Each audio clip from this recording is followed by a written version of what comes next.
উন্নতি হবে। আল্লাহ মেহনতিদের পছন্দ করেন। এই রমজান শরীফ মাস আসছে, আর মাত্র কয়েকটা দিন বাকি। এই মাস নেকি সঞ্চয়ের মাস, ঈমানদারদের জন্য মেহনতের মাস। আপনি মেহনত করে পরিশ্রম করে বেশি বেশি করে নেকি সঞ্চয় করুন, কেননা আল্লাহ অফার দিয়েছেন, সুযোগ দিয়েছেন। এই মাসে অনেক নিয়ামত আল্লাহ দিয়েছেন। এই মাসে আল্লাহ রেখেছেন সাহরি, রেখেছেন রোজা, আপনার আমার জন্য ইফতারি, রেখে দিয়েছেন সালাতুত তারাবিহ, আপনার আমার জন্য আল্লাহ রেখেছেন রহমত মাগফিরাত, রেখে দিয়েছেন নাজার। এই মাসে আল্লাহ আপনার আমার জন্য রেখেছেন লাইলাতুল কদরের মতো গুরুত্বপূর্ণ ইবাদতের রাত, রেখে দিয়েছেন ইতিকাফের মতো গুরুত্বপূর্ণ একটি ইবাদত। এই মাসে সাদাকায়ে ফিতরের মতো একটা আল্লাহ পাক দান করার ইবাদত রেখে দিয়েছেন। এই মাস কোরআন নাজিলের মাস, তাহলে এই মাসে বেশি বেশি কোরআন শরীফ তিলাওয়াত করব, কেননা এটা তো কোরআন নাজিলের মাস। আল্লাহ জানিয়েছেন শাহরু রমাদান আল্লাযী উনজিলা ফীহিল কুরআন, রমজান মাস ওই মাস যে মাসে আমি আল্লাহ কোরআন শরীফকে নাজিল করেছি। তো কোরআন শরীফ, সাহাবা হুজুরদের মধ্যে এমন অনেক সাহাবা ছিলেন পুরো সরল মনের, কথা বুঝছেন, একদম সাদা মাটা মনের সাহাবা ছিলেন না, ছিলেন না? আজকে আমরা হাতে মোবাইল পেয়েছি, কত চালাক হয়ে গেছি, গুগল এসেছে বলেই আমরা পেকে গেছি, কথা ঠিক না ভুল? গুগল না থাকলে অনেক কিছু জানতো উনি। তো আমরা আজকে দিনে জেনে গেছি অনেক কিছু, সে সময় তো মোবাইল ছিল না রে বাবা, এত তো মানে জ্ঞান অর্জনের সোর্স ছিল না। তো অনেক সরল মনা মানুষ ছিলেন সাহাবা হুজুরগণের মধ্যে। তো একজন কি করেছে জানেন, এই কালো সুতো আর সাদা সুতো নিয়ে রাত্রিবেলা বালিশের নিচে রেখে দিয়েছে। কালো সুতো আর সাদা সুতো রাত্রিবেলা রেখে দিয়েছে, দিয়ে ঘুমোচ্ছেন, মাঝে মাঝে ঘুম ভাঙছে, আর একবার করে তুলে দেখছেন যে এই কালো সুতো সাদা সুতো দেখা যায় কিনা। আজকে তো বাড়িতে জিরো ল্যাম্প জ্বলে রুমের ভিতর, বা মোবাইল আছে লাইটটা জ্বালিয়ে নেয়। সেই যুগে তো এমনটা ছিল না, ছিল না, তো পুরো ঘর অন্ধকার। তো বালিশ তুলে না কালো সুতো দেখতে পাচ্ছেন না সাদা সুতো দেখতে পাচ্ছেন, কিছুই দেখতে পাচ্ছেন। অথচ আমার নবী বলেছেন, আল্লাহর কোরআন আল্লাহ বলেছেন, যত কালো রেখা আর সাদা রেখা প্রতিভাত হয় যেন স্পষ্ট বোঝা যায়, ততক্ষণ পর্যন্ত খাও। খাওয়া চালিয়ে যাচ্ছেন, বুঝতে পারেননি। পরের দিন আমার নবী দরবারে গেছেন, ইয়া রাসূলুল্লাহ ব্যাপারটা বুঝতে পারিনি। আবার এক ঘটনা, একজন এই কালো সুতো সাদা সুতো খাটিয়েছে, ততক্ষণ খাও ততক্ষণ না কালো রেখা সাদা রেখা স্পষ্ট বোঝা যায়। তো খাটিয়ে দিয়ে দেখছেন বোঝা যায় কিনা, বোঝা যাচ্ছে না, খেয়ে যাচ্ছে খেয়ে যাচ্ছে। আবার এসে মাঝে মাঝে দেখছেন এই কালো সুতো সাদা সুতো বোঝা যায় কিনা, বুঝতে পারেন, খেচ্ছেন। খেতে খেতে খেতে খেতে যখন সকাল হয়েছে তখন দেখা পার্থক্য বোঝা যাচ্ছে, এবারে আর খাওয়া যাবে না, কথা বুঝছেন নি? তখন কিন্তু সেহরির টাইম পার হয়ে যাচ্ছে, হিসাব করে দেখবেন দেখা যাচ্ছে। আমার নবী বললেন, এই ওটা নয়, কালো বলতে রাত আর সাদা রেখা বলতে দিনকে বোঝানো হয়েছে। একবার জোরে হয় না সুবহানাল্লাহ। আজকে আমরা সেহরি করি, অনেক সময় দেখা যায় সেহরির ওয়াক্ত শেষ হয়ে গিয়ে আজান হচ্ছে, তখনও অনেকে খায়। এখানে খাই কিনা জানি না, আজান যেই শুরু হয়ে গেল এই বোতলটা দে, পানিটা খাই, গ্লাসটা দাও, পানি খাই, হুড়মুড় করে পানি খাচ্ছে। খাওয়া যাবে তো নাকি? হ্যাঁ, অনেকে আবার বলে খাওয়া যাবে, যতক্ষণ না আজান শেষ হয় ততক্ষণ খাওয়া যাবে। আশহাদু আন্না মুহাম্মাদুর রাসূলুল্লাহ তখনও খাচ্ছে, বন্ধ করো। বলছে না, চলবে তো, যতক্ষণ না শেষ হয় ততক্ষণ খাওয়া যাবে। এদিকে নেই মনে হয়, এরকম নেই তো। এখন অনেকটা মোটামুটি এগুলো জানা গেছে। শুনেন, আজানের 1 সেকেন্ড আগেও খাওয়া যাবে না, যাবে? যাবে না। সেহরির টাইম শেষ হয়ে যাওয়ার পরে ফজরের ওয়াক্ত আসে, যখন সেহরির টাইম চলে গেছে তারপরে ফজরের ওয়াক্ত এসেছে, আপনি সেই সময় গিয়ে খাচ্ছেন, মানে রোজাটা ভেঙে ফেলেছেন, রোজা ভেঙে গেল। সেহরির টাইম শেষ যখনই অ্যানাউন্স হয়েছে বা মোবাইল বা ঘড়ি দেখেছেন টাইম শেষ, আপনার আর আহার গ্রহণ করা যাবে না, আর যাবে না। অতএব এদিকে খেয়াল রাখবেন। যে মানুষটা বেরোজগার ও কখনো রোজাদার হতে চায়নি, যে মানুষটা সুদখোর ও কখনো সুদ ছাড়তে চায়নি, বরং সুদ নিতে চেয়েছে। ছাড়তে যদি চাইতো আল্লাহ ঠিক ছাড়িয়ে দিতেন। কথা ঠিক বলছি না ভুল? তো আমরা নিজেরা পরিবর্তন হতে চাই না। এই মাহফিলগুলোতে এসেছি পরিবর্তন হওয়ার জন্য। যদি উদ্দেশ্য হয় পরিবর্তন, তাহলে আল্লাহ আমাদের পরিবর্তন করে দেবেন। একবার জোরে হয় না সুবহান? জি হ্যাঁ, এই মাহফিলগুলো আমাদেরকে আখিরাতমুখী বানায়, কিন্তু আমরা দুনিয়ায় এমন ভাবে ঘুরছি, দুনিয়ার কাদা লাগিয়ে বসে আছি। আপনারা আমার পীর ও মুর্শিদ আল্লাহ হযরত ছোট হুজুর পীর কেবলা রাহমাতুল্লাহ আলাইহি একটা কথা বলতেন, বাবা পাকাল মাছ চেনো, পাকাল মাছের মতো হও। কেমন করে দুনিয়াদারি করবে? এমন ভাবে দুনিয়াদারি করবে যেন দুনিয়ার কাদা তোমার শরীরে না লাগে। পাকাল মাছের মতো থাকবে, পাকালে মানে পাকে, কিন্তু শরীরে পাক লাগবে না, কাদা লাগবে না। ওই রকম ভাবে দুনিয়াদারি করতে হবে। কিন্তু আমরা তো কাদা মেখে বসে আছি। কথা ঠিক না ভুল? আমরা কাদা মেখে বসে আছি। পানিতে নেমেছি মানে ভিজতে হবে, দুনিয়া এসেছি মানে দুনিয়াদারি করতে হবে। কিন্তু দুনিয়াদারি করতে গিয়ে দুনিয়ার কাদা মাথায় নিয়ে যেন না উঠি। আপনি পুকুরে নেমেছেন, ভিজবেন না ভিজবেন নি? কথা বলেন, ভিজতে হবে তো। কিন্তু আপনি এমন গুলিয়ে ফেলেছেন না পানিটা, যখন উঠছেন মাথায় কাদা, কাঁধে কাদা, চারিদিকে ময়লা লেগে উঠছে। না, এরকম নয়। দুনিয়াদারি শিখবো বড় পীরের কাছ থেকে। আমরা জীবনে বড় পীরের মতো দুনিয়াদার হতে পারবো না। তিনি দুনিয়াদার ছিলেন। খ্বাজা পীর দুনিয়াদার ছিলেন। মুজাদ্দিদুজ জামান দাদা হুজুর কিবলা দুনিয়াদার ছিলেন। যার স্মরণে আজকের এই মাহফিল, মরহুম সৈয়দ আব্বাস আলী রহমাতুল্লাহ আলী, এই মানুষগুলো দুনিয়াদার ছিলেন। এনাদের মতো দুনিয়াদারি আমরা করতে পারবো না, পারিও না। আপনি বলবেন হ্যাঁ তারা দুনিয়াদার ছিলেন। হ্যাঁ, তারা পাক্কা দুনিয়াদার ছিলেন। কেমন দুনিয়াদারি করেছেন? আল্লাহ যেমন বলেছেন, যতটা বলেছেন ঠিক ততটাই দুনিয়াদারি করেছেন। একবার জোরে হয় না সুবহান? এমনটা নয় যে তারা সীমা পার করেছেন, না, সীমা লঙ্ঘন করেননি। আল্লাহ সীমা লঙ্ঘনকারীকে পছন্দ করেন না। আল্লাহ যা যতটা বলেছেন তারা ততটুকু করেছেন। আর আমরা আল্লাহ যা বলেছেন পুরো তার বাইরে চলছি। কথা ঠিক না ভুল? এজন্যই তো আমরা ফাঁসছি। আপনারা আমার পীর ও মুর্শিদ ছোট হুজুর কিবলা রাহমাতুল্লাহ আলী দরবার শরীফে একদিন বসে আছেন, মুরিদ মুতাকিদিনগণ বসে আছেন, হুজুর কথা বলছেন। মানুষ তৈরি হয় কিন্তু ওই বৈঠকি আলোচনাগুলোতে। এই মজলিস, এরকম বড় মজলিসে মানুষ তৈরি হয় না। এতে ওয়াজ শোনা হয়, জ্ঞান বাড়ে, কিন্তু মানুষের মধ্যে মজবুতি আসে বৈঠকি আলোচনায়। আর যেটা আমরা আজকের দিনে নেই না।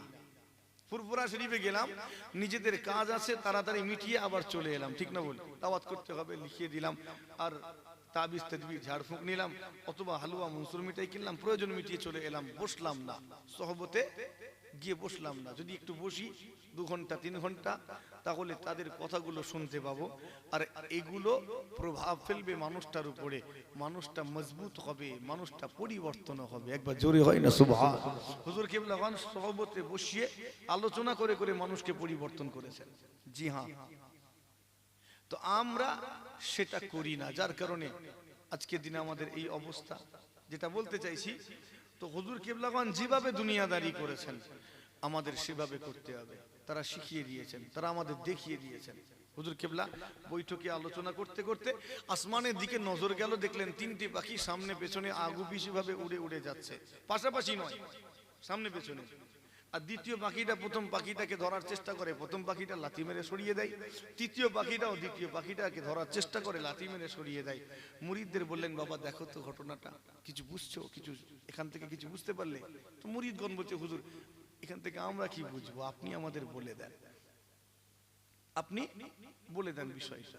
আপনার আমার পীর মুর্শিদ আলা হযরত ছোট হুজুর পীর কিবলা রাহমাতুল্লাহ আলাইহি উপস্থিত মুরিদ মুতাকিদিনদের উদ্দেশ্যে জিজ্ঞাসা করলেন, বাবা বলো তো দেখি এই ঘটনা থেকে তোমরা কি শিক্ষা নিলে?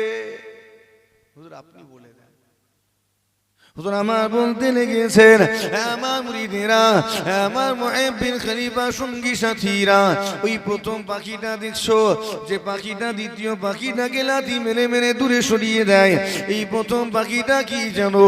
এই প্রথম পাখিটা হলো আল্লাহ পাকের মাহবুব প্যারা ওলি বান্দা। পাখিটা ওলি বান্দা নয়, স্বরূপ। হুজুর স্বরূপটা বর্ণনা করছেন যে এটা ওলি বান্দার স্বরূপ। তা দ্বিতীয় পাখিটা কি? মুরিদগণ বলছে হুজুর আপনি বলে দেন। হুজুর আমার বলতে লেগেছেন, এই দ্বিতীয় পাখিটা অন্য কিছু নয়, দ্বিতীয় পাখিটা হলো দুনিয়া। ও বিজানেরা, যারা আল্লাহর ওলি হয়ে যান, আল্লাহ পাকের প্রিয় ভাজন, প্রিয় পাত্র, আল্লাহর মাহবুব হয়ে যান, দুনিয়া তাদের পেছনে পেছনে দৌড়াতে থাকে। আর আল্লাহর ওলি বান্দাগণেরা দুনিয়াকে লাথি মেরে মেরে দূরে সরিয়ে দেন। ঠিক যেমন ওই প্রথম পাখিটা দ্বিতীয় পাখিটাকে লাথি মেরে মেরে দূরে সরিয়ে দিতে লেগেছে। এই মুরিদেরা বলো তো 3 নম্বর পাখিটা কি? সব বসে আছে, মুরিদেরা বসে আছে, বলো 3 নম্বর পাখিটা কি? সবাই বলছে হুজুর আপনি বলে দেন। ওখানে যারা বসে আছেন সবাই মূর্খ নয়, জ্ঞানী মানুষও আছেন, তারা বুঝতে পারছেন হুজুর কি বলছেন, তারপরেও বলছেন হুজুর আপনি বলে দেন। হুজুর আমার বলতে লেগেছেন, আমার মুরিদেরা, আমার মুহিব্বিন খলিফা সঙ্গী সাথীরা, বাবারা শোনো শোনো শোনো, এই তৃতীয় পাখিটা অন্য কিছু নয়, তৃতীয় পাখিটা হলো দুনিয়াদার। যারা দুনিয়াদার হয়ে যায়, দুনিয়া দুনিয়া করে পাগল হয়ে যায়, মত্ত হয়ে যায়, দিওয়ানা হয়ে যায়, দুনিয়া দুনিয়া করে আচড়া পাচড়ি শুরু করে দেয়, আর দুনিয়াও তাদেরকে ফাঁকি দিয়ে দিয়ে দূরে সরে যায়। ঠিক যেমনটা ওই দ্বিতীয় পাখিটা তৃতীয় পাখিটাকে লাথি মেরে মেরে দূরে সরিয়ে দিতে লেগেছে। যেমন ওই দ্বিতীয় পাখি তৃতীয় পাখিটাকে লাথি মারছে, দুনিয়াও ওই রকম দুনিয়াদারকে লাথি মারে। আর বাস্তব এটাই, আমরা দুনিয়ায় ডুবে গিয়েছি, কি করেছি? দুনিয়াদারও হতে পারিনি, দিনদারও হতে পারিনি, না দুনিয়ার হয়েছি না দিনের হয়েছি, কোনোটাই হতে পারিনি, আটকে গেছি মাঝখানে। দুনিয়ার হাসিল করেছি, বিল গেটস হয়েছি, আম্বানি হতে পেরেছি, পারিনি তো, আদানি গোয়েঙ্কা হতে পারিনি আমরা, তো ফেসে গেছি না মাঝখানে, না দিনদার হতে পেরেছি না দুনিয়াদার, কোনোটাই তো পারিনি, সব হাতছাড়া হয়ে গেছে, সব হাতছাড়া ফসকে গেছে। জি হ্যাঁ, শুনে রেখে দিন, আল্লাহ নবী আপনাকে আমাকে সতর্ক করলেন, দুনিয়া মানুষেরা শোনো, নবী আমার সতর্ক করলেন, ফাত্তাকুদ দুনিয়া, আমার উম্মত উম্মতি গণেরা, তোমরা দুনিয়াকে ভয় করো, ডর করো, দুনিয়া থেকে পরহেজ করো, সতর্কতা অবলম্বন করো, কেননা দুনিয়া আলুন, এই দুনিয়াটা হলো মোহময়, এই দুনিয়া মোহময়, সব সময় আপনাকে আমাকে তার মুখে জড়াতে চায়, মায়া জালে আটকাতে চায়, এই মায়া জালটা ছিঁড়ে বেরিয়ে যেতে হবে। যারা যারা এই মায়া জাল ছিঁড়ে বেরিয়েছেন, তারা আল্লাহ পাকের সুপার পাওয়ার ওলি বান্দাতে পরিণত হয়ে গিয়েছে। মায়া জাল ছিঁড়ে বেরিয়েছেন বড় পীর খাজা পীর, ওই মায়াজাল ছেড়ে বেরিয়ে পড়েছেন সৈয়দ আব্বাস আলী রহমাতুল্লাহ আলী। এই মানুষগুলো ওই মোহ মায়া ত্যাগ করেছেন বলে আজকের দিনে তারা সুপার পাওয়ার ওলি বান্দাতে পরিণত হয়ে গিয়েছেন। একবার জোরে হয় না সুবহান। হযরত ইব্রাহিম বিন আদহাম বাদশা ছিলেন, বাদশাহী ছেড়ে দিলেন, কথা ঠিক না ভুল? শোনা আছে না নেই? হযরত ইব্রাহিম বিন আদহাম বাদশা ছিলেন, ছেড়ে দিলেন বাদশাহী, বলক প্রদেশের বাদশা। বাড়িতে বসে বসে একদিন পালঙ্গে বসে বসে আল্লাহ জিকির করছেন, ছাদে একটা আওয়াজ হলো, যেই আওয়াজ হয়েছে হুজুর জিজ্ঞেস করেছেন কে রে? জিজ্ঞেস করবেন না করবেন? আমার বাড়ির ছাদে কে? যে আওয়াজ দিয়েছেন উপর থেকে আওয়াজ আসছে, আমি আমার একটা উট হারিয়ে গিয়েছে, উটটাকে খোঁজার জন্য বাড়ির ছাদে এসেছি। এই কথাটা শুনে হুজুর একটু হাসলেন, কি খেপা, কি পাগল দেখেছো, কি বোকা দেখেছো, ওর উট হারিয়ে গেছে, আচ্ছা উট খোঁজার জন্য কোথায় যাবে? বাড়ির ছাদে যাবে তো নাকি মাঠে যাবে? গরু ছাগল ভেড়া হারিয়ে গেলে শপিং মলে খুঁজতে যাবো না নিশ্চয়ই, কোথায় যাবো? মাঠে, মাঠে ঘাটে খুঁজবো। তো তো হুজুর বলছেন কি খ্যাপা দেখেছে, ওর উট হারিয়ে গেছে, উট খুঁজতে এসেছে আমার বাড়ির ছাদে। কত বোকা দেখো, যেই বলেছেন কত খ্যাপা, কি বোকা দেখো। উপর থেকে আওয়াজ আসছে, ইব্রাহিম আমাকে বোকা বলার আগে নিজের দিকে তাকাও, আসল বোকাকে বুঝতে পারবে, খ্যাপাকে বুঝতে পারবে। আমার উট হারিয়েছে, উটের গলা লম্বা হয়, উঁচু জায়গা থেকে লক্ষ্য করলে দূরে যদি কোথাও থাকে দেখতে সহজ হবে না, হবে না? দেখতে সহজ হবে। কিন্তু তুমি কি করছো? আমার আসার পেছনে যুক্তি আছে। তুমি ঘরে বসে পালঙ্গে বসে দুনিয়ার ঝামেলা মাথায় নিয়ে আল্লাহ পাওয়ার চেষ্টা করছো। বলো তো দুনিয়ার ঝামেলা মাথায় নিয়ে কি আল্লাহকে পাওয়া যায়? কথা বলে। পুরো রাজ্যের চিন্তা তো ইব্রাহিম বিন আদহামের মাথায়, তো তার মাথায় সব চিন্তা, ওই চিন্তা নিয়ে নামাজ পড়ছেন, নামাজ হবে? আপনি আল্লাহু আকবার বলে নামাজে দাঁড়িয়েছেন, দুনিয়ার চিন্তা করছেন, নামাজ হবে তো? জিকির করছেন আল্লাহ আল্লাহ আল্লাহ, এদিকে মনে মনে চিন্তা করছেন আল্লাহ পকেটে পয়সা নেই, কি করে কি করবো? জিকির হচ্ছে না অন্য কিছু হচ্ছে? কথা বলে। তো দুনিয়ার টেনশন মাথায় নিয়ে তো আল্লাহকে পাওয়া যায় না। ব্যাস এই কথাটা মাথায় লেগে গেল। সারাটা রাত হুজুরের আর ঘুম হলো না, রাতটা জেগে জেগে কাটিয়ে দিলেন। ফজরের রাত হয়ে গেল, হুজুর আমার নামাজটা আদায় করে আবারও রাজদরবারে সিংহাসনে গিয়ে বসলেন।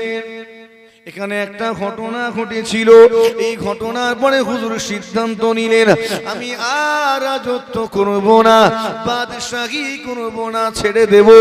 হুজুর বাদশাহী ছেড়ে দিলেন, রাজত্ব ছেড়ে দিলেন। হুজুরের যা গোলাম ছিল, দাস দাসী ছিল, সব আজাদ করে দিলেন। সমস্ত আমলা গামলা সব ছেড়ে দিয়ে হুজুর আমার রাজত্ব ছেড়ে জঙ্গলের দিকে রওনা দিলেন। কোথায় যাচ্ছেন? কেন যাচ্ছেন?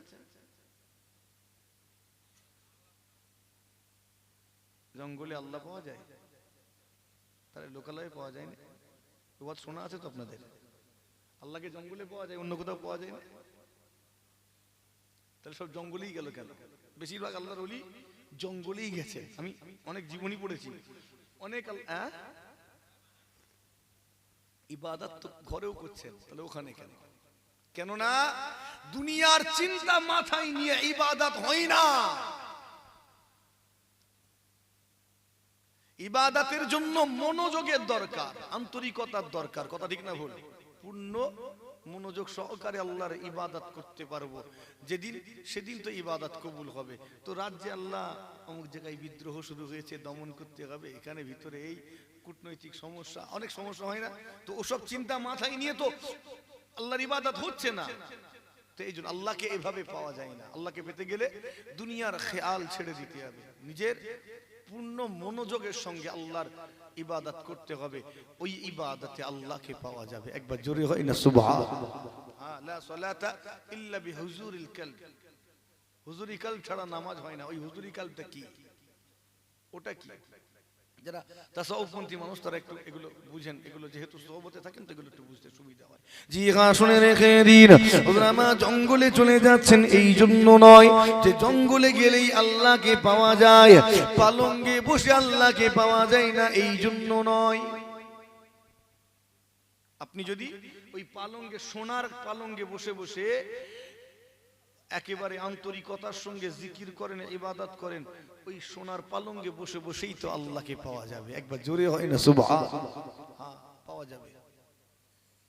কিন্তু ওই খাটে বসে বসে আপনার চিন্তাও তো কম নয়। কথা ঠিক না ভুল? ওখানে বসলেই তো চিন্তা। এই জন্য হুজুর সব ছেড়ে দিয়ে এমন একটা জায়গায় যাচ্ছেন যেখানে পিছু টান নাই, কেউ ডাকবে না, কেউ ডিস্টার্ব করবে না, কেউ খাওয়ার জন্য যাচবে না, খাবো কি না খাবো কোনো টেনশনও নেই। কথা ঠিক না ভুল? রমজান শরীফ মাসে দেখবেন কিছু কিছু মানুষ একটু সফর করতে ভালোবাসে, খাওয়ার টেনশন নেই, ওসব কোনো ঝামেলা নেই, এই সময় একদম আরামসে ঘুরতে পারবো। অনেকে আবার জিয়ারতের জন্য যায়, কোনো ঝামেলা নেই, কেউ ডিস্টার্বও করবে না। তো তারা এই সমস্ত ঝামেলা, এই লোকালয় থেকে দূরে গেছেন এই কারণে। জি হ্যাঁ, শুনে রেখে দিন, জঙ্গলে যাওয়ার পথে হুজুর নিজের শরীরের দিকে একবার দেখলেন। হুজুরের শরীরের সেই পোশাক, এই পোশাক তো বাদশাহী পোশাক। হুজুর চিন্তা করছেন সব ছেড়ে দিয়েছি, তাহলে এই পোশাকটাই বা রেখে কি করব। একটা রাখাল যাচ্ছিল, হুজুর আমার ডাক দিলেন, বাবা এদিকে আসো, আমার এই বাদশাহী পোশাকটা তুমি নিয়ে নাও, বিনিময়ে তোমার এই ছেঁড়া পোশাকটা কি আমাকে দেবে? এটা দাও না, বিনিময়ে তোমাকে আমি এই আমার রাজ পোশাকটা দিয়ে দেবো। রাখাল খুশি হবে না হবে না? হ্যাঁ, ছেঁড়া ফাটা পোশাক ছিল, বাদশাহী পোশাক পাবো, পাল্টে নিয়েছেন, নিয়ে চলে গেছে। হুজুর ওই ছেঁড়া ফাটা পোশাক পরে জঙ্গলে যাচ্ছেন। জি হ্যাঁ, শুনে রেখে দিন, এই গভীর অরণ্যে প্রবেশ করে ইবাদত বন্দেগী শুরু করে দিলেন। নামাজ পড়তে লেগেছেন, তাসবিহ পড়েন, জিকির করেন, মুরাকাবা মুশাহাদা করেন। এই জঙ্গলে হুজুর আমার রোজা রাখেন। এইভাবে কঠিন অধ্যবসায়ের পরে আমার আল্লাহ পাক খুশি হয়ে গেলেন। খুশি হয়ে ইব্রাহিম বিন আদহামকে ওলির বিলায়েত নসিব করে দিলে। আল্লাহ খুশি হয়েছেন তার মেহনতে, পরিশ্রম। জি হ্যাঁ, কোনো কিছু হাসিল করতে গেলে মেহনত করতে হবে, পরিশ্রম করতে হবে, সাধনা করতে হবে। মেহনত ছাড়া, পরিশ্রম ছাড়া আপনি সেরকম কিছু হাসিল করতে পারবেন না। ও মুসলমান, আল্লাহ মেহনতি বান্দাদেরকে পছন্দ করেন, পক্ষান্তরে অলস কুড়ে বান্দাদেরকে আল্লাহ পছন্দ করেন না। যারা অলস কুড়ে আল্লাহ তাদের পছন্দ করেন না, মেহনতিদের পছন্দ করেন। আর এজন্য দেখবেন যত বরকত দেন সব মেহনতিদেরকে। কথা ঠিক না ভুল? না কুড়েদেরকে আল্লাহ বরকত দিয়েছেন মেহনতিদের, তার মেহনত পছন্দ হয়েছে, আল্লাহ কবুল করে বরকত দিয়েছেন ধন সম্পদে। একবার জোরে হয় না সুবহান। আপনিও মেহনত করবেন, আল্লাহ বরকত দিবেন, কুড়েদের আল্লাহ বরকত দেন না। আর একটা কথা, ইসলামে অলসতার কোনো জায়গা নেই। আপনি অলসতা করবেন, এটার কোনো জায়গা ইসলামে নেই। কুড়েদেরকে আল্লাহ জায়গা দেননি, আল্লাহ মেহনতিদের পছন্দ করেন। আপনি অলস জীবন যাপনও করতে পারবেন না, আপনাকে মেহনত করতে হবে। দুনিয়ায় এসেছি মেহনতের জন্য, নাকি অলস জীবন কাটানোর জন্য? না। আরাম করবে দুনিয়ায় না, আরামের জায়গা ও তো কবর। কথা ঠিক না ভুল? আরাম করার জায়গা কবর, ওটা আরাম করার জায়গা। দেখেন না এখন সব আল্লাহর ওলিরা গিয়ে আরাম করছে। কথা ঠিক না ভুল? কিন্তু মেহনত করেছেন দুনিয়াতে, এটা মেহনতের জায়গা, পরিশ্রমের জায়গা। জি হ্যাঁ, যে ব্যক্তিটা মেহনত করে আল্লাহ তার উপরে খুশি হয়ে যান। ও জানেন, আপনি যদি মেহনত না করেন আর কোন জিনিস যদি আপনি পেয়ে যান, ওই জিনিসটা আপনি রাখতে পারবেন না, নষ্ট হয়ে যাবে। ধরুন আপনাকে কেউ 1 লাখ টাকা দিয়েছে, টাকাটা বেশি দিন রাখতে পারবেন? বলেন, আপনি এটার মর্ম বুঝবেন না। ও কিছুদিন যাবে, শেষ হয়ে যাবে। আর 1000 টাকা ইনকাম করেছেন, মাঠে গিয়ে মেহনত করে খেটে ঘাম ঝরিয়ে 1000 টাকা, আপনার কাছে কোন টাকাটার মূল্য বেশি হবে? হ্যাঁ, কেননা এই 1000 টাকা ইনকাম করতে গিয়ে কত ফোঁটা ঘাম ফেলতে হয়েছে, কত মেহনত করতে হয়েছে। যখন টাকাটা খরচ করা হবে তখন জানে লাগবে, কেন আপনি এটার মেহনত বুঝেন, পরিশ্রম কতটা গেছে। চাষিটা বোঝে ওই ভাত তার সামনে আনতে কত কষ্ট হয়েছে, তাই সে নষ্ট করবে না। পক্ষান্তরে যে চাষ করেনি, ও ভাত খেতে খেতে একটু ফেলেও রাখবে। কথা ঠিক না ভুল? নষ্ট করছে, হচ্ছে কোনো গুরুত্ব নেই। তো মেহনতের অর্জন যেটা, এটা আবার রয়ে যায়। যেটা সহজে পেয়েছি এটা থাকেও না, এটা নষ্ট হয়ে যায়। সংক্ষেপ করতে চায়, জিগা শুনে রেখে দিলে অনেকে রয়েছেন পীরের হাতে বায়াত হয়েছেন, কিন্তু বায়াত হওয়ার পরে অলস জীবন যাপন করে চলেছেন। কোনো মেহনত নাই, পরিশ্রম নাই, কোন রকমের আপনার মধ্যে কিছু হাসিল করার মতো কোনো চেষ্টা নাই। এজন্যই তো আপনি আগিয়ে যেতে পারেননি। বায়াত হয়েছে পীরের হাতে কত বছর? 40 বছর। হ্যাঁ, 40 বছর বায়াত হয়েছে, কি হাসিল করেছে? কোন সবকে আছে? বলে সেই প্রথম সবকে, যেদিন বায়াত হয়েছি হুজুর সবক দিয়েছেন, চিশতিয়া তরিকার প্রথম সবক, আজও সেই সবকে আছে, পাল্টাইনি। কেন? ও তো অলস কুড়ে, ওর উন্নতিও হয়নি। পক্ষান্তরে যে মেহনতি সবক নিয়ে মেশ করেছেন, 40 দিন অন্তর অন্তর গিয়েছেন, সবক পাল্টেছেন, ওই মেহনতি বান্দাটা কিছু হাসিল করতে পেরেছে। কথা ঠিক না ভুল? তো আল্লাহ মেহনতিকে পছন্দ করেন। মুসলমান নিজেকে মেহনতি বানিয়ে নিন, পরিশ্রমী বানিয়ে নিন, তাহলে আল্লাহ পাক আপনাকে পছন্দ করবেন, আপনাকে আল্লাহ পাক সাহায্য করবেন। ও নওজওয়ানেরা, হুজুর আমার এই জঙ্গলে বসে ইবাদত বন্দেগী করে আল্লাহর ওলি হয়েছেন। এক তারিখে হুজুর আমার ওই জঙ্গলের ভিতর দিয়ে একটা নদী বয়ে যাচ্ছে, ওই নদীর ধারে বসে বসে নিজের সেই ছেঁড়া জামাটা সেলাই করছেন। কোন ছেঁড়া জামাটা? যেটা রাখালের থেকে নিয়েছেন, সেলাই করছেন। একটা দরবেশ হাজির, দরবেশটা গিয়ে বলছে, এই ইব্রাহিম, তুমি তো বাদশা ছিলে, আর আল্লাহর ওলিরা যেখানেই থাক মানুষ ঠিক পৌঁছে যায়, যায় না? গিয়ে পৌঁছে যায়। দরবেশটা গিয়ে আমার ইব্রাহিম বিন আদম কি জিজ্ঞাসা করেন, ও বলখের বাদশাহ, ও ইব্রাহিম বিন আদম, আল্লাহ তোমাকে বাদশাহী দিয়েছিলেন, রাজত্ব দিয়েছিলেন, তুমি ছিলে বাদশাহ, তোমার কত প্রজা ছিল, মানুষের উপরে তোমার রাজত্ব ছিল, তোমার কত গোলাম ছিল, তোমার কত দাস দাসী ছিল, তোমার কত সুন্দর শান শৌকত ছিল, সেসব কিছু তুমি ছেড়ে দিয়ে এই কঠিন বনে, এই জঙ্গলে এসে কি পেয়েছো? কেন ছাড়তে গেলে? কি পেয়েছো এখানে? কষ্ট ছাড়া তো কিছু নেই। হুজুর বলছেন, কি পেয়েছি দেখতে চাও? দেখতে চাও কি পেয়েছি? জি দেখতে চাই, কি পেয়েছেন আপনি? হুজুর কি করেছিলেন? যে সুচ, যে সুইটাকে নিয়ে নিজের ছেঁড়া জামাখানা সেলাই করেছিলেন, এই সুচটা সামনে নদীতে ছুঁড়ে ফেলে দিলেন। ফেলে দিয়ে ওই দরবেশটাকে বলতে লেগেছেন, ও বাবা দরবেশ, যাও তো আমার ওই ফেলে দেওয়া সুইটাকে তুলে আনো তো দেখি। পারবে?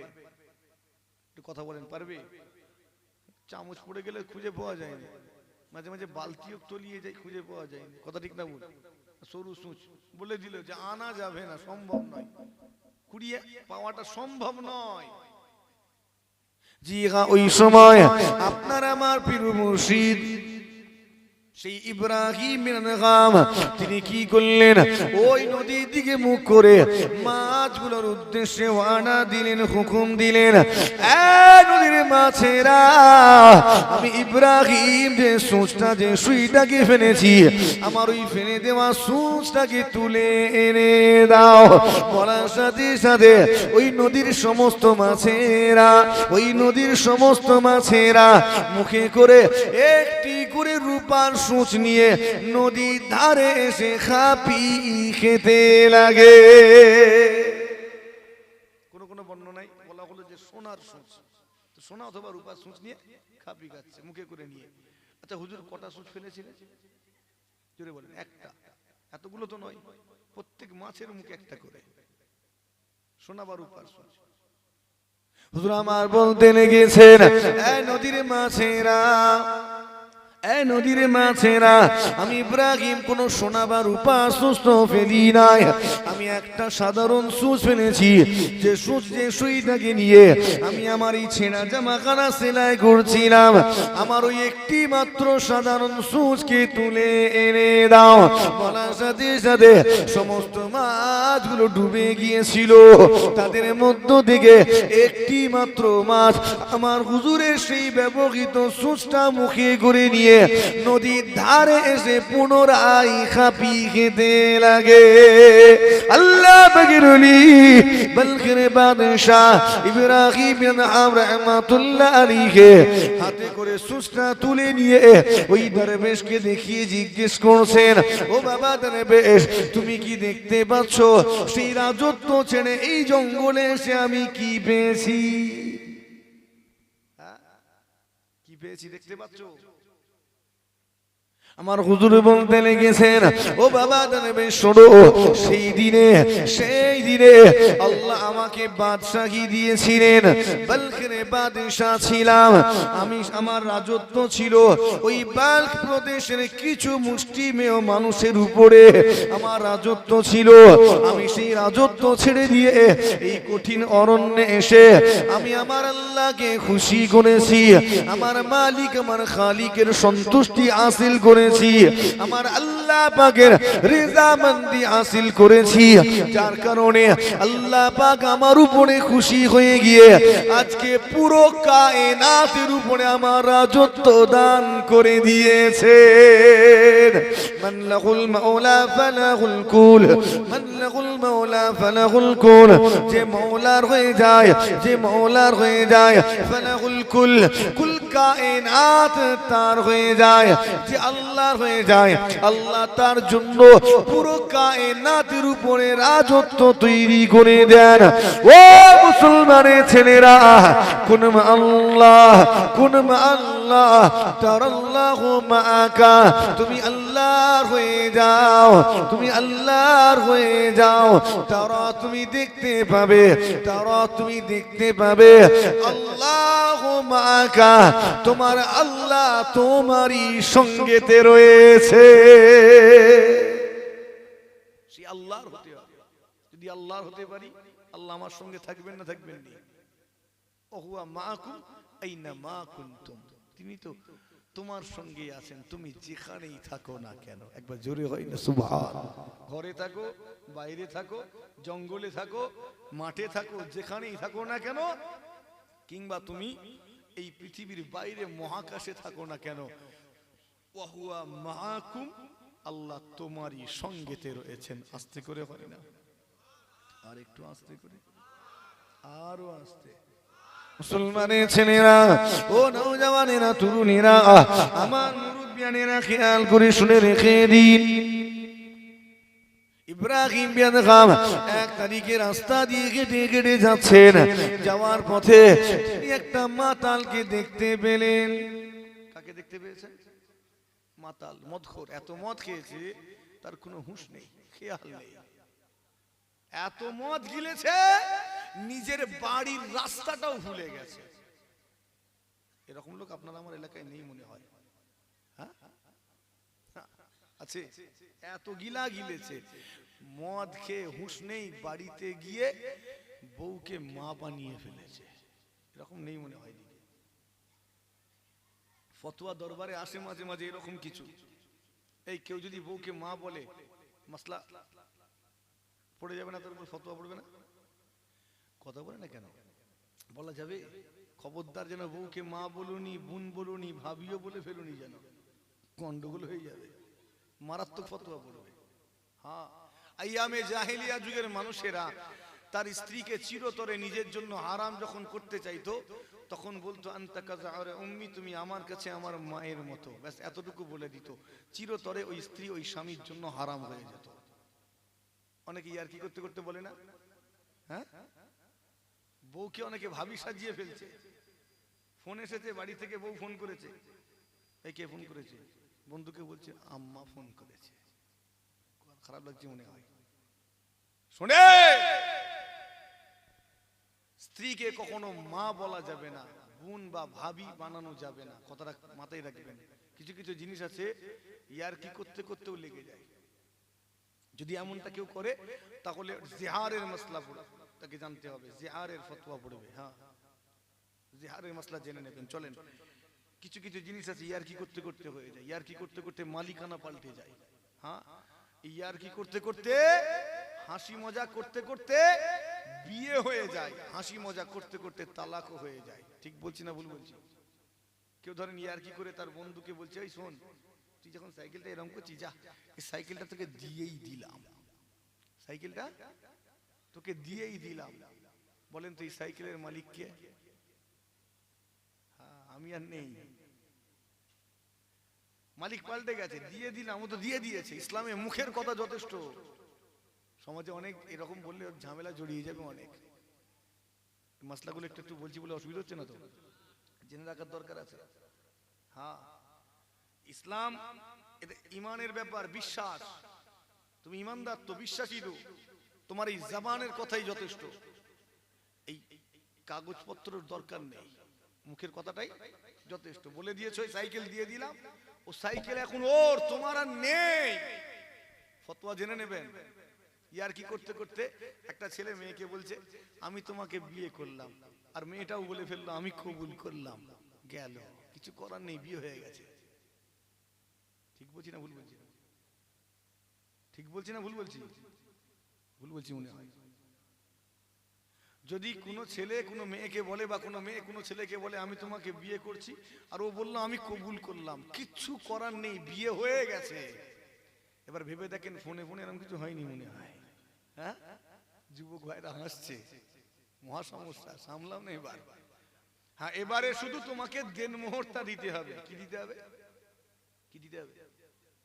বিয়ে হয়ে গেছে, ওরা এখন স্বামী স্ত্রী, কিন্তু হ্যাঁ একে অন্যের উপরে অধিকার প্রতিষ্ঠা করতে পারবে না যতক্ষণ না দেনমোহর দেয়। যতক্ষণ না দেনমোহর দিচ্ছে, স্বামী স্ত্রী হয়ে গেছে, এবার দেনমোহরটা দিবে, অধিকার প্রতিষ্ঠা হবে। কথা বোঝাতে পারছি না মনে হয়? জি হ্যাঁ, দেনমোহর না দিলে গায়ে হাত দিতে পারবে না, হয়ে গেল। কিন্তু স্বামী স্ত্রী ইয়ার কি করতে করতে বউকে বলছে 1 2 3, কিচ্ছু করার নেই, তালাক হবে না? হবে না? কথা বলে না কেন? তোমাকে কে ইয়ার কি করতে বলেছিল? আমি আর কি সিরিয়াস বিষয়গুলো নিয়ে ইয়ার কি চলবে না তো? যুবক ভাইরা সব চিন্তা করছে, তো আমাদের তারা 4টে 5টা করে বিয়ে হয়ে গেছে, ফোনে কতজনকে এরকম বলে বসে আছে, সামলাও এবার। মুসলমানের ছেলেরা, ও নওজওয়ানেরা, তরুণেরা, আমার মুরব্বিয়ানেরা শুনে রেখে দিন, ওই মদখোরটি রাস্তায় মাতলাম করছে, এতটা মদ্যপান করেছে নিজের বাড়ির রাস্তা পর্যন্ত হারিয়ে ফেলেছে। ইব্রাহিম বিন আদহাম যখন যাচ্ছেন, হুজুর দেখে চিনতে পেরে গেলেন এই মদখোরটাকে।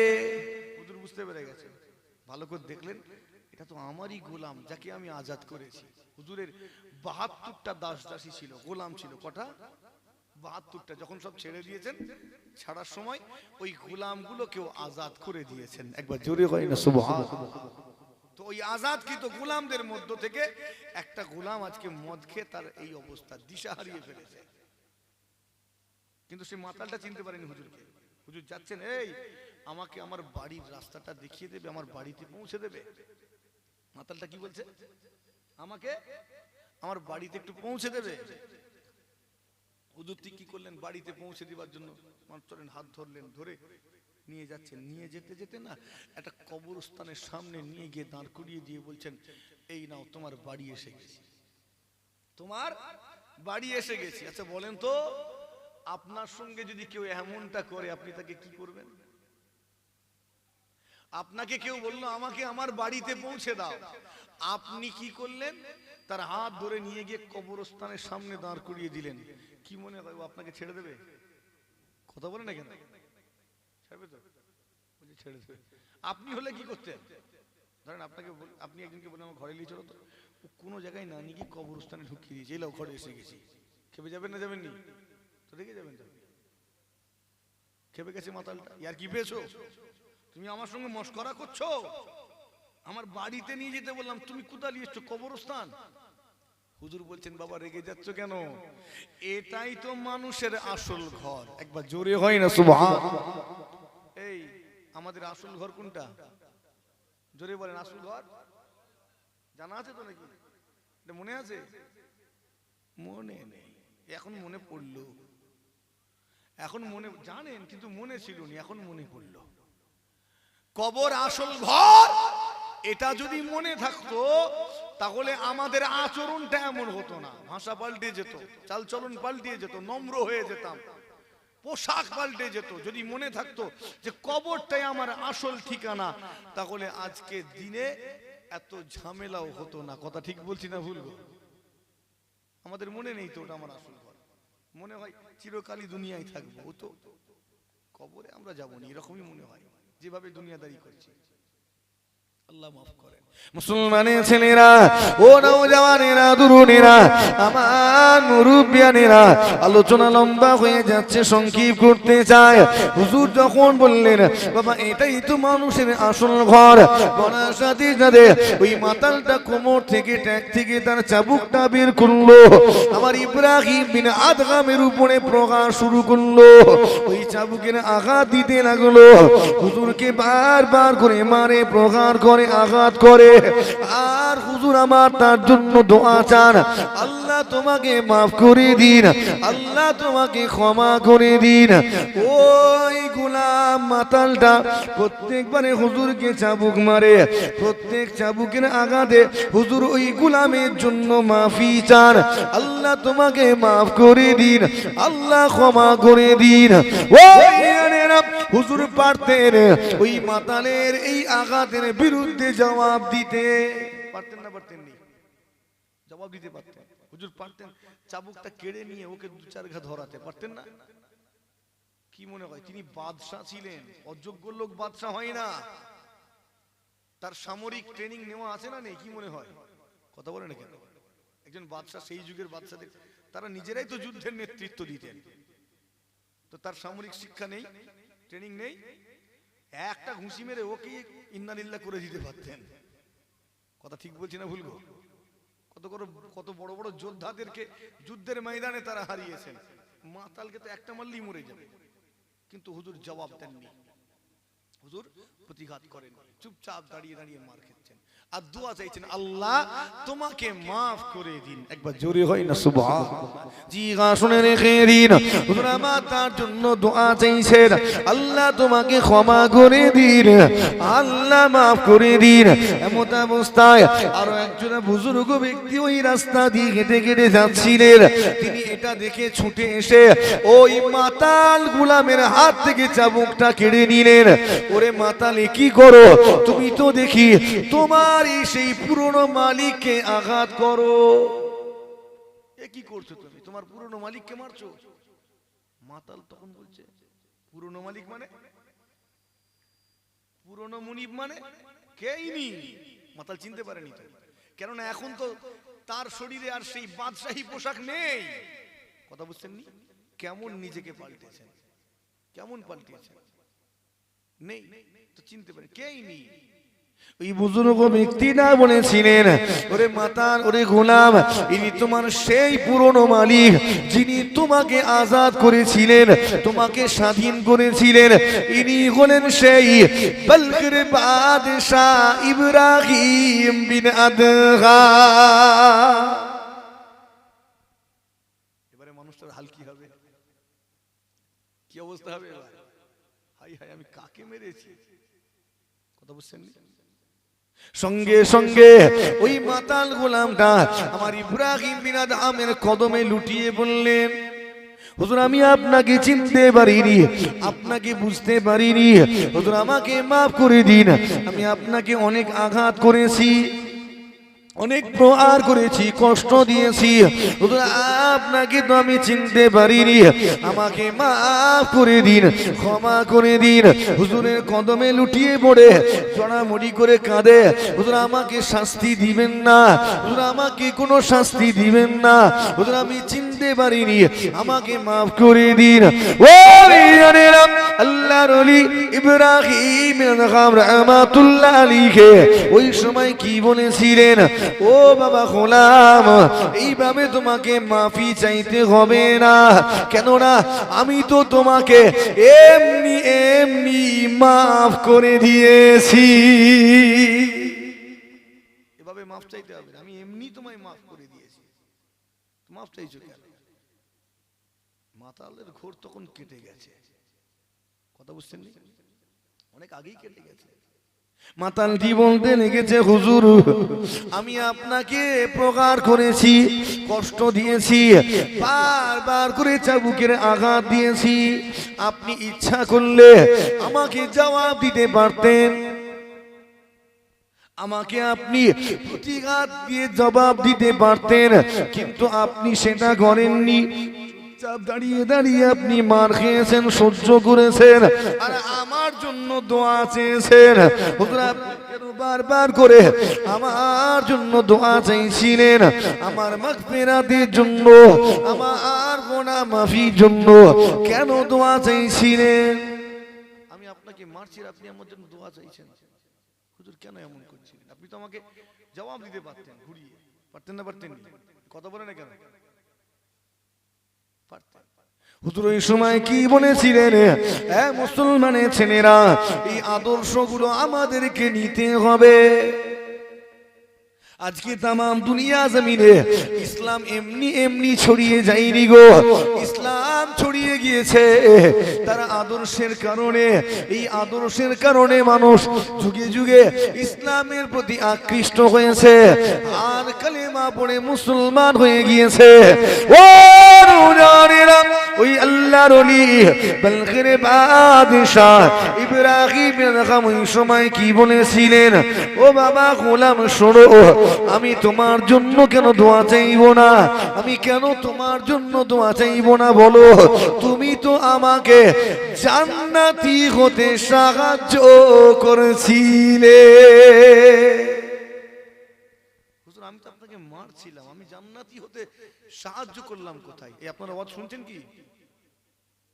দেখে নি তো, নারে তাকবীর।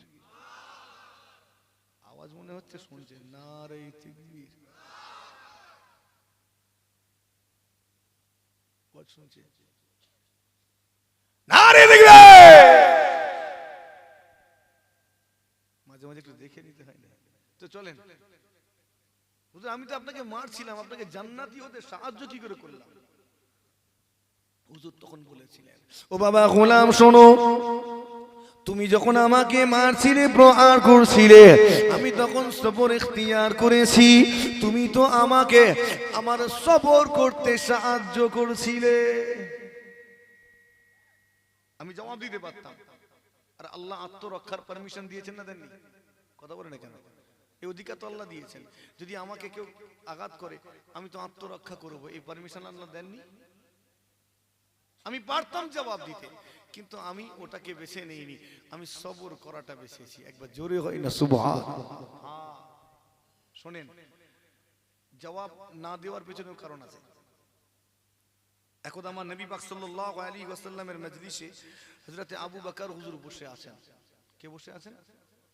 তিনি আমার নবী পাকের বাল্য বন্ধু, শ্বশুর, তার অনেক পরিচয় আছে না নেই? সেই আবু বকর সিদ্দিক রাদিয়াল্লাহু তাআলা আনহু আমার নবী পাক সাল্লাল্লাহু আলাইহি ওয়াসাল্লামের মজলিসে বসে আছেন। আর একজন ইহুদি এসে না আবু বকর হুজুরকে যা তা করে বলছে, উল্টো পাল্টা কথা বলছে, ছোট বড় কথা বলে আবু বকর হুজুরকে ছোট দেখাতে চায়।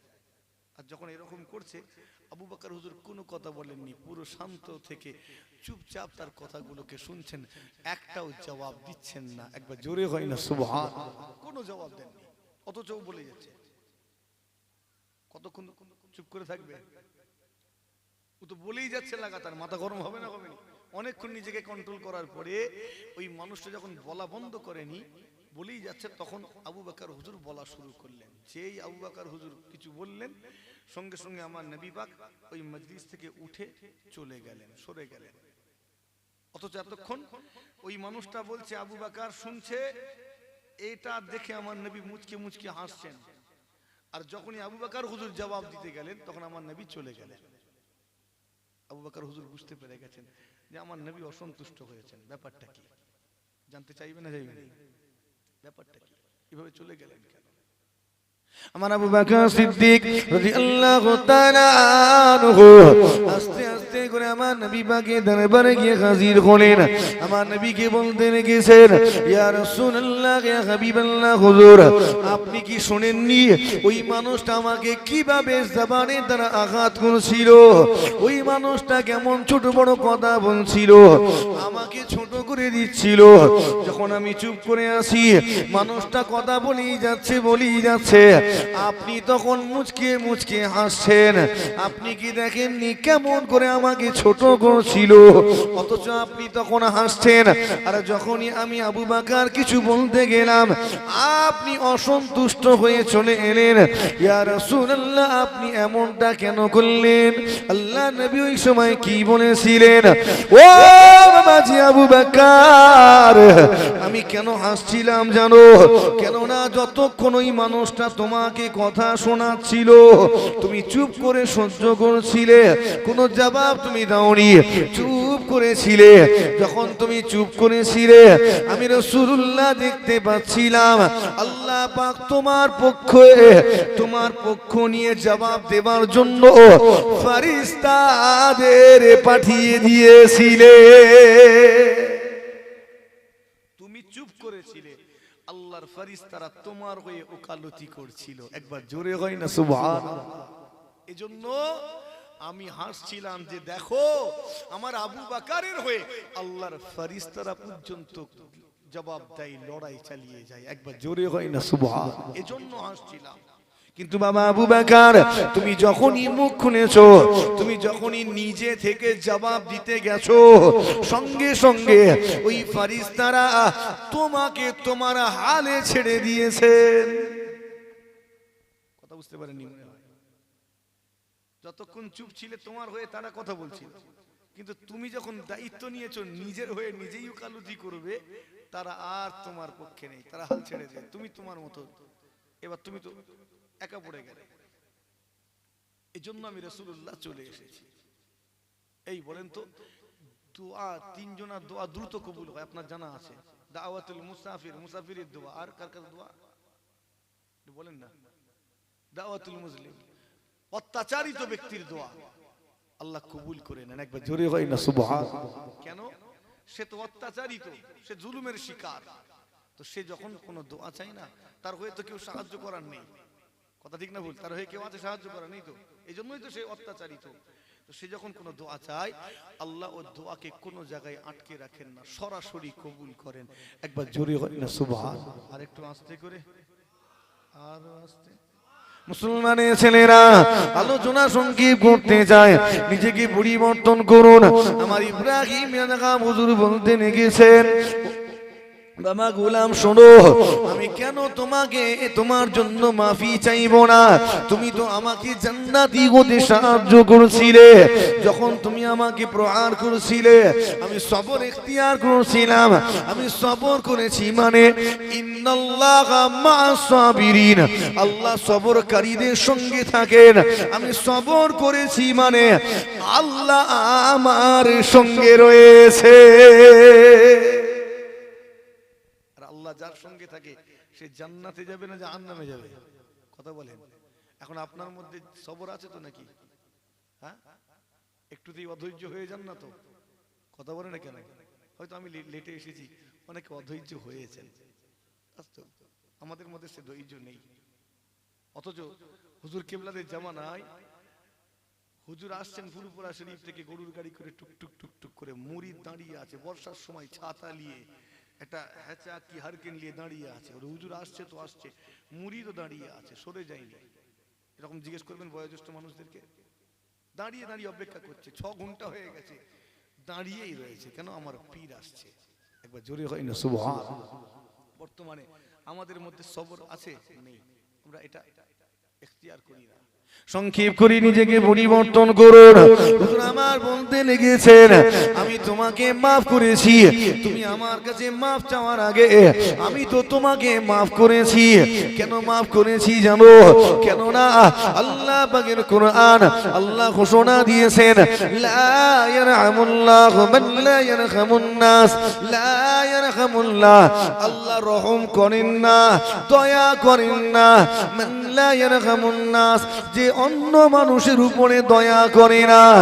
ও জানেরা, জিগা শুনে রেখে দিন। হুজুর বলতে গেছেন, আমি যদি তোমাকে মাফ না করি আল্লাহ তো আমাকে মাফ করবেন না। আমি আল্লাহ পাকের কাছ থেকে মাফি পেতে চাই, এজন্য তোমাকে ক্ষমা করে দিয়েছি। কেননা আমি যদি তোমাকে ক্ষমা করি আমার আল্লাহ পাকও তো আমাকে ক্ষমা করবে। এটা আমাদের মধ্যে আছে? ক্ষমা করে দেওয়া না, নেই। ক্ষমা করে দেওয়া আছে, আমাদের বদলা নেওয়াটা আছে। ঠিক না ভুল? ও একটা ইট ছুড়লে আমার তরফ থেকে 5খানা ছুটে যাবে। ও একটা ইট ছুড়লে, হ্যাঁ, ও একটা কথা আমাকে ঠেস মেরে বলেছে, ব্যাস মিজাজ চড়ে গেল। ঘুরে গিয়ে এমন এমন কথা বলা হলো, ও লাস্টে বেলায় দেখছে যে এখানে ঢিল মারলে বোকামু হবে, পালাই, মাথা নিচু করে পালিয়ে গেল। কিন্তু আমি যদি একটু ওটাকে সহ্য করতাম, আমার মধ্যে সবর করা থাকতো না থাকতো নি। আমি যদি সবর করতাম, আল্লাহ খুশি হতেন, আল্লাহ আমার সঙ্গেই থাকতেন। একবার জোরে হয় না সুবহানাল্লাহ, আর একটু জোরে হয় না সুবহানাল্লাহ। মুসলমানের ছেলেরা, ও নওজওয়ানেরা, তরুণেরা, আমার মুরব্বিয়ানেরা, নিজেকে মজবুত করুন, নিজেকে পরিবর্তন করুন। আপনার আমার মধ্যে পরিবর্তন আনতে হবে। আপনাকে আমাকে সবর ইখতিয়ার করতে হবে, মানুষকে মাফ করতেও শিখতে হবে। কেউ ভুল করেছে, মাফ করা শিখতে হবে না, হবে না? কারণ আমি যদি মাফ না করি, আল্লাহ আমায় মাফ করবেন না, আল্লাহ জানিয়েছেন। ও নওজওয়ানেরা, জি আলোচনা বেড়ে যাচ্ছে, একটু আমালি জিন্দেগি তৈরি করুন। আল্লাহর ওলি বান্দা গণেরা আল্লাহকে খুশি করতে চেয়েছেন, তাইরা জেগে জেগে নামাজ পড়েছেন, কোরআন শরীফ তিলাওয়াত করেছেন, জিকির করেছেন, মুরাকাবা মুশাহাদা করেছেন, সাধনা করেছেন। আপনাকেও সাধনা করতে হবে, মেহনতি হতে হবে। আপনাকে অবশ্যই, আমাকে আপনাকে মেহনতি হতে হবে, কেননা মেহনতি বান্দাদের আল্লাহ পছন্দ করেন। আপনাকে আমাকেও রাত জেগে জেগে পরিশ্রম করতে হবে, জিকির করতে হবে। অলস মুরিদের কখনো উন্নতি হয় না। রুহানি উন্নতি হয়। আজ যদি আপনি বায়াতি জীবন, আপনার 60 বছর বয়স, 40 বছর ধরে আপনি বায়াত হয়ে আছেন, যদি জিজ্ঞেস করি কোন সবকে আছেন, হুজুর সেই প্রথম সবক, সেই বায়াত হওয়ার সময় যেটা হুজুর দিয়েছেন, আর পাল্টাইনি। কথা বুঝতে পারেননি? আর চেঞ্জ হয়নি। ও তো অলস কুড়ে, তাই উন্নতিও হয়নি। পক্ষান্তরে যারা মেহনত করেছে, উন্নতি হয়েছে না হয়নি? কথা বলে।